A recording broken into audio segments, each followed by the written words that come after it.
Okay, I want to jump ahead because somebody wrote something in that is breaking my heart. From YouTube, my daughter-in-law sent me a heartbreaking text asking if I could search for any studies showing whether kids diagnosed with ASD at some time later in life show caring of other people. He is 4. Let me just tell you, Ev's going to talk about studies and things. Yes, yes, yes, yes, yes, yes. They care about other people. This idea that they don't care about other people is a lie.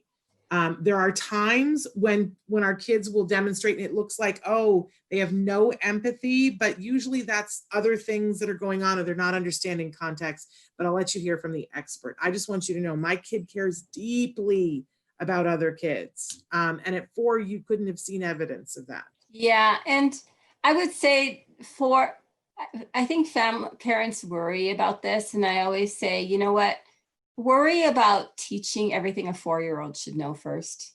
Yeah. Because if you're missing any clues, like especially, let's say emotional or nonverbal cues of people, it's hard to show the empathy that we would want from our kids to show, but maybe more overt instances of behavior will, have the kid understand more about what caring is. And you know what, earlier we talked about perspective taking. If your child's missing perspective taking, that's a whole huge, you have to understand that a person is hurting or not in a good place before you can demonstrate empathy. And a whole group of our kids do this automatically already. They do it, but there are a group of kids that come in and they don't have the perspective taking, so they don't demonstrate it. And just the fact, and so really working on all these other skills of interaction really help them understand how other people feel and what's going on. And some of our kids are very concrete. Maybe they only show care when there's crying, because there's like physical evidence, of somebody not being happy. Or maybe they only understand the experiences they have. So if they saw somebody, lose their favorite item and they've lost their favorite item, then they understand. But there is a way to teach it. They are really good. I mean, that intensive intervention early on with language and teaching those cognitive skills, all of that really matters. It's not that they don't care. It's just that they're not even picking up the cues that would indicate them and point them to the way of caring. And then I had a mom who was a rock star mom. She went through CARD. Her kid finished at 8, and typical school, typical everything, graduated from college now, the whole deal. But I remember her calling me when she was 12, like tears of joy. And I was like, what's going on? And she was just, when he left at 8, he didn't care as much as mom wanted him to care. She really wanted him to care about a lot about people. And she was amazing. What she ended up doing was every month they went and they lived here in LA. She went and he had to serve food down in Skid Row. And she did every month they went down to Venice Beach. They went down and they passed out food, and he could do all of it, but she just didn't feel like he cared. But at some point she realized he cared a lot, because he actually came home from something and said, you know what, I want to do a garage sale. I'm going to sell my video games and I'm going to give all the money to, some organization for some cause that he really cared about. It wasn't the cause that she originally chose, but then that's when she realized, oh, he does care, but she took him down until she saw some kind of evidence. She just took him monthly for a couple of years. And, even though he could give all the right vocal responses, she just never felt like he physically showed it enough. And that's what was her concern.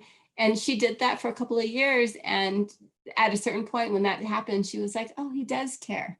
It's just that it came more from like his way of demonstrating it. And then also it was some cause or population that he really felt, that he felt the need to support.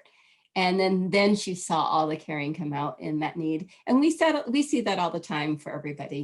We see that, like, some people are, our advocates for ACT Today are amazing. They will come and support, autism, and they come from all different reasons why, about why they're supporting autism. And then there's people who care about homelessness, or, just there's all these causes out there.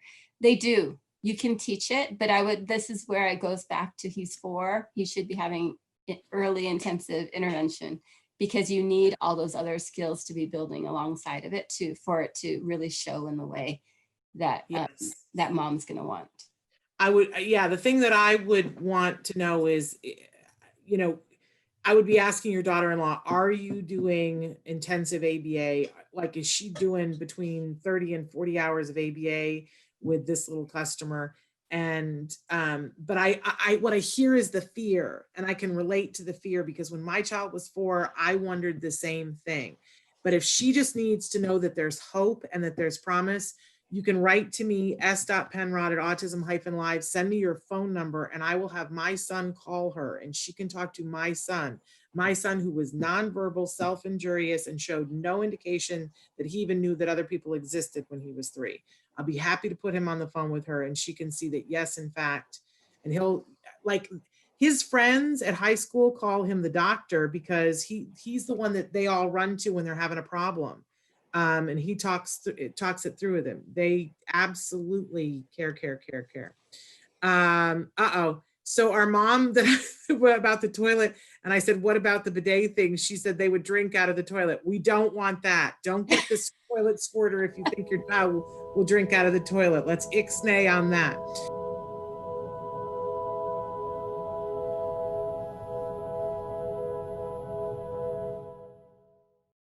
Hey, thanks for watching Autism Live. To subscribe, click here.